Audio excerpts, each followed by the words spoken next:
Good afternoon, everyone. Thank you, Mr. Verma. I'll keep it very, very short since Mr. Kavale has already covered most of the issues regarding hydro.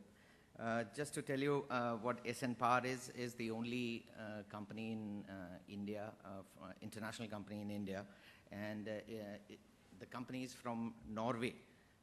The parent company is Statkraft, and Statkraft is one of the leading companies in the world in terms of hydro, having more than 18,000 megawatt of their own, which they have built and they operate. SN Power has, which has been created for emerging markets, has already have more than 1,000 megawatts operational. And in India, we have investments in Malana Power Company around 300 megawatt, and we are developing 2 more projects in Himachal Pradesh. So SN Power works as it in partnership. So we have going forward partner as Tata Power, and we have a master cooperation agreement to work together. As I said that most of the issues are covered. One of the topic which was in terms of catastrophe and in Uttarakhand, and Mr. Kavale has covered it extremely well because hydro gives a breather to the river. It creates lot of support in terms of development, and when you create a dam, of course this is infrastructure really large, but then it creates a breather for the river, for the water in terms of storage, and it helps in scheduling the flow of water. I'm a strong advocate of hydropower, and I've been in this for last 20 years, primarily because it's sustainable, clean, renewable, cheaper. It develops infrastructure, helps in irrigation, channelizes river. It doesn't have major impact on environment, and if it does compensate and ask the relevant authorities to really do the necessary. So all in all, it can quickly start and stop. It can be scheduled as required, and also ancillary services in terms of grid discipline.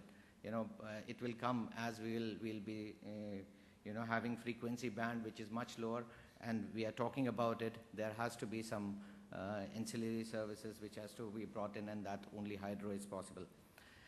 Now, again, one of the biggest topic is import bill, and we are talking of duties on gold. We are talking on our fuel prices are going up day by day. But if we are a coal industry, and we are not looking at that all new capacities which is going to come up through imported coal, and imagine the amount of import bill which is going to increase. So we have a lot of potential, more than 75 to 100,000 megawatt. Nepal and Bhutan has, if we have the expertise and wherewithal in terms of also finances, a lot can be done, and of course a lot of improvement is required in terms of developing hydropower. So since I'm coming from for a foreign company, I would advocate also that the foreign investment is much needed, given that access to debt is becoming difficult in the local market. And if you bring in foreign players, the access to foreign debt market also opens up significantly. Cost of equity for a foreign player is much lower, as I see looking into various transactions, and you have access to new technology and safe technology. They come in with a lot of health and safety focus and CSR focus. That's also something which is required going forward, given the agitations and local campaigning which needs to be done, or educating the locals needs to be done. And a lot of experience and knowledge sharing will happen. Of course, there are challenges. Not every foreign investor is going to come in. One of the biggest challenges everybody knows is transparency. And this is something in all forms which is required in the system. Long and bureaucratic processes of approvals. Of course, some of the states have single window clearances, which is really nice. It would be good if all the other states have that. it's going to work really good in terms of attracting foreign investment. Poor infrastructure, of course, a lot has to be done in terms of infrastructure. Hydro projects are a lot of manpower and material intensive, and they need proper roads and proper storage facilities. I mean, especially the roads are really required, and these are in such locations that generally the infrastructure is extremely poor, and it's left to the developer to do that. Now 250 kilometers of a road, if the developer develops, probably the project will go into non-viable zone. So that's the kind of a support which is required from the government and policymakers. In terms of implementation, it's quite varied. Implementation agreements which various state governments do for the private producers, and a lot of it is written, but nothing is sort of serious in those agreements. There is a fixed timelines, but the private developer or anybody else is not following it. Nothing is done. I mean, I'll just give you an example that most of the implementation agreements coming out of a state states that the project cannot be transferred. No, you don't transfer a project. You sell the SPV. And now everybody creates a special purpose vehicle to execute a project, but it's defined there as the project cannot be transferred. It's extremely difficult to comprehend this because the intent is one, but what is written is something else. So you go to a lawyer and ask, well, do you need an approval from the state government? And he would certainly come back and say, no, not at all, because the project cannot be transferred. That is what is written. But when a foreign player looks at it, he sees the intent as well.